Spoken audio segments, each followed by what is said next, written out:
Hello, everybody. I am gonna read the third chapter of my book, the the Protectors of Earth and a Gateway in the Basement. It is a supernatural horror story and mature audiences only. Okay. A couple minutes later, in an old abandoned warehouse on the outskirts of Annapolis, Maryland, the headmaster of the United States Eastern Region of a very secret organization known as the Protectors of Earth is standing in his office, looking out his window, watching all of the office agents hard at work. He already knows that there is a new master demon in our realm. The p.o.e hotline is run by the headmaster of their own mystical school, and he is always on top of things that are supernatural. He could never figure out how he knows so much more than any other headmaster in their organization, but he does. Right in the middle of his thoughts, there's a knock upon his office door.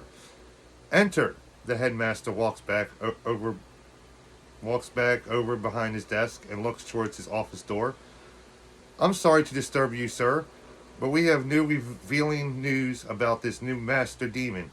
The office agent places a yellow folder upon his desk and then resumes his original standing position. And what might that be? He sits down onto his chair and grabs the folder so he can look through it. His name is Balthazar, and he is trying to collect souls. The office agent seems nervous.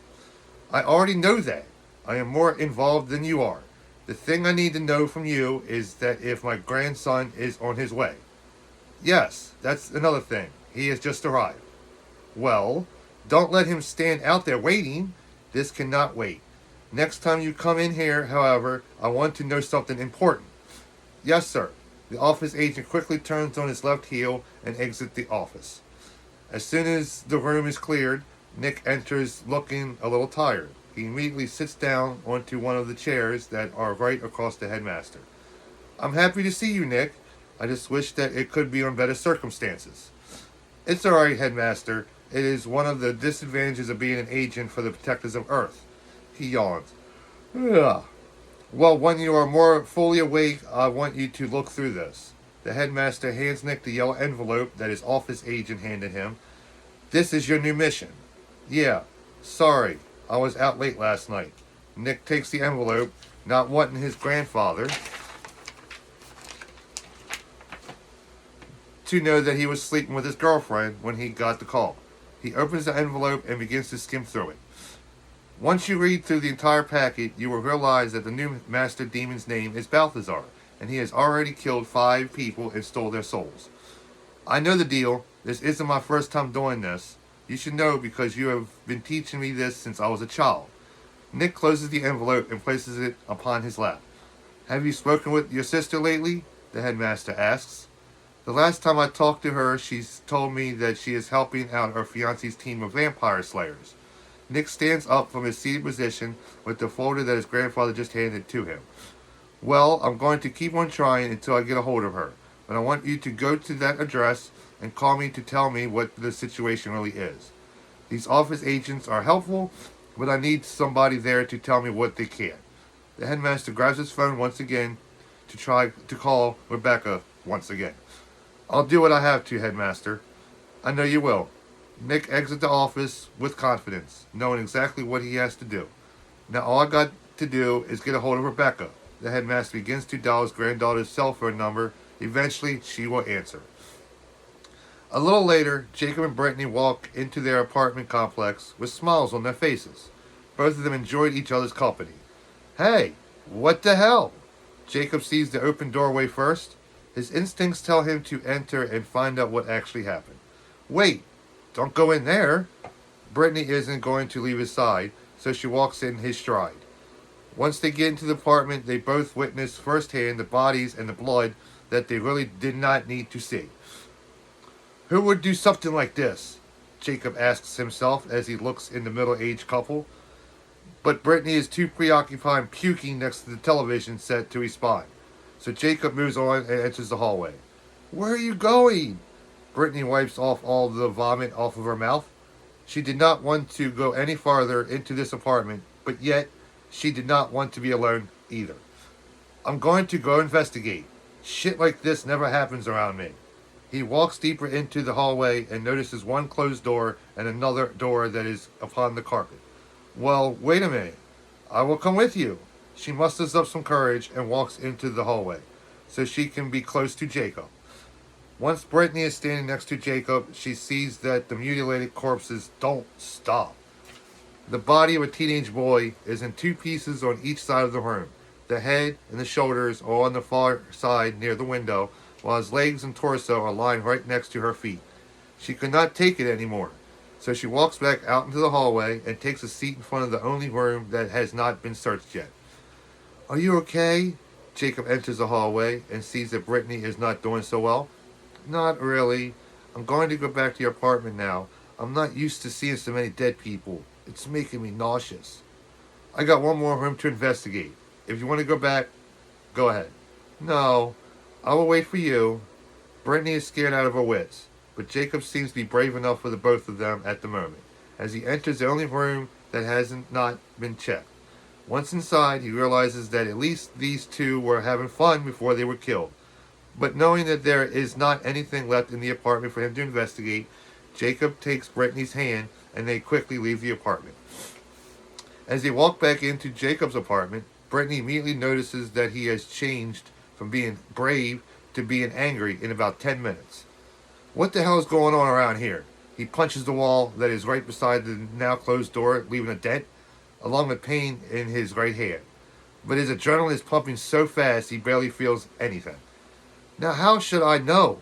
Brittany is getting scared once again. The only problem is that she does not have anywhere to run to. My mother has disappeared. My new neighbors have been brutally murdered. The only person that I actually know is you. So you tell me how I'm supposed to be feeling. He looks upon her with sincere anger. I'm in the same boat as you, remember? Jacob is really scared of her now. The only person that has ever talked to her in this manner is her father. But if you keep on treating me this way, our relationship is over. Really? Jacob slides over towards her and wraps both of his arms around her waistline, then brings his lips a few millimeters away from hers. Now what if I do this instead? Right when he was about to passionately kiss her, somebody outside begins to knock upon the apartment door.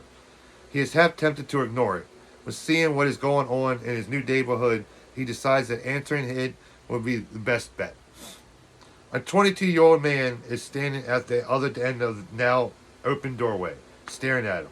He is wearing normal clothes, like a normal human being would wear, besides a big black trench coat that looks more expensive than the rest of his attire.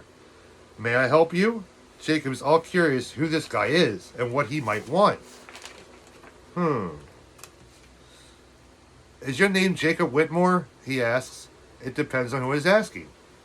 My name is Nick, and what I have to tell you is very important and secretive. Do you mind letting me in? There are police officers taping off the crime scene, so nobody gets to come inside his neighbor's apartment without clearance. All right, Nick. But what you have to tell me better be important, because I'm having one of those days. I fully understand, and yes, what I have to say will blow your mind. Maybe change your life.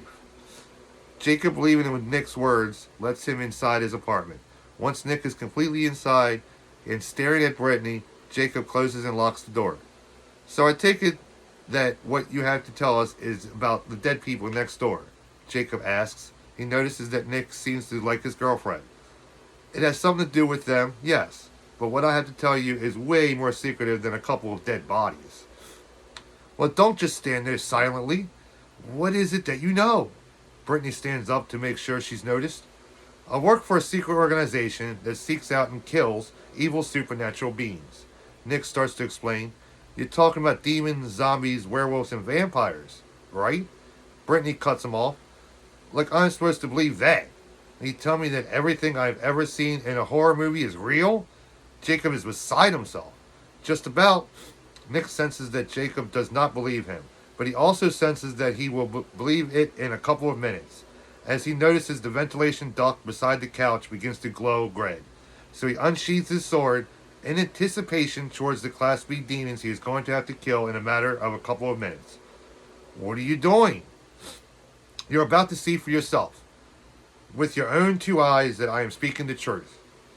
As quickly as he took out his sword, 3 Class B demons exit through the ventilation duct. Once they are fully formed and ready to strike, Nick cuts off all three of their heads with one heavy swing of his sword. The Class B demons evaporate into black ash and fall upon the carpet as it all disappears. Neither Jake nor Brittany can believe their eyes. Both of them have seen this in horror movies, but in real life, who knew? Is there a bed I can crash on for the night? Nick sheathes his sword and then sits down upon the love seat. Yeah, my mother's bedroom has a queen-size bed you can use, but first you're going to have to explain to us what the hell did we just witness? Jacob still can't believe his eyes. Can I explain it to you in the morning? Killing demons drains me. Nick stretches and yawns, showing that he is fatigued. I guess. Jacob stares at Brittany with other thoughts on his mind. She is filling out those pants that she is wearing nicely. Alright then. I will talk to you two tomorrow. Good night. Nick takes all his belongings with him before he disappears into the hallway and into the master bedroom, so he can get some well-deserved shut-eye. That actually sounds like a good idea. Jacob begins to walk towards his bedroom. He makes it into the dining room until he is stopped. Hold on a minute. Are you telling me that you're going to leave me out here all by myself? There's a hint of fear in Brittany's voice. How I see it, you have two choices. One is to go to bed with me, and two is to sleep by yourself. Either way, I have had one long and emotional day, and I need to get some sleep myself. Since you put it that way, I will go to bed with you. Not because I'm easy or anything, but because I'm a little too much freaked out right now to be alone. Hold on. Brittany stands out of her seated position so she can catch up with Jacob, who is already almost in the hallway waiting for her. Once they both get into Jacob's bedroom, it doesn't take neither of them that long to get undressed nor into bed together. Jacob's final thought before he goes to sleep is, since today brought him a good surprise in Brittany as his new girlfriend, and a bad surprise in seeing all those mutilated corpses, and now knowing that humans are not alone on this planet.